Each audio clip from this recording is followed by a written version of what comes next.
Продолжаем передачу. Европейские политики толкают Грузию к открытой конфронтации с Россией, в результате которой Тбилиси может расплатиться собственным суверенитетом, заявил спикер парламента Республики Грузия Шалва Папуашвили на брифинге во вторник. Некоторые постсоветские европолитики педалируют свои узкие геополитические нарративы и интересы, чтобы вынудить Грузию войти в более глубокий конфликт с Россией за счет собственной территориальной целостности и безопасности. Все это делается, несмотря на то, что самым дорогим европейским идеалом должны быть мир и решение конфликтов, а не разжигание и сеяние конфликтов и войн, отметил Папуашвили. В качестве примера отношения к республике политик привел опубликованный расширенный отчет Еврокомиссии. Этот отчет Еврокомиссии грузинское правительство явно считает несправедливым и шитым белыми нитками. У Грузии, которую видят из кабинета Брюсселя, нет ничего общего с реальной Грузией. Именно в подобном, ставшем традиционном духе представлен сегодняшний отчет Евросоюза, в котором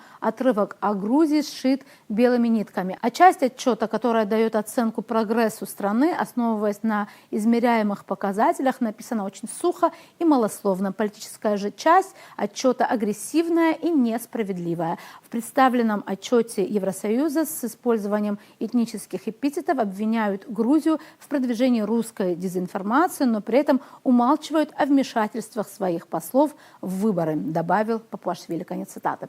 Спикер парламента назвал деятельность правящих институтов Евросоюза результатом такого предвзятого отношения. Ценностный регресс Брюсселя по отношению к Грузии проявился летом 2022 года, когда Грузии отказали в статусе страны-кандидата в Евросоюз. Ранее глава европейской дипломатии Кая Каллас заявила, что на данный момент у Грузии нет реального пути в Евросоюз, и она является номинальной страной-кандидатом. С другой стороны, некоторые грузинские политологи высказывают мнение о том, что в скором времени, возможно, будут восстановлены дипломатические отношения между Россией и Грузией и возлагают надежду в осуществление этого, например, на премьер-министра Грузии Кабахидзе. Парадокс и противоречие заключается в том, что сам Кабахидзе в своих речах и выступлениях ни о чем таком не говорит, а как раз от него можно услышать нечто противоположное. Например, очередное обозначение России как страны, цитата, оккупировавшей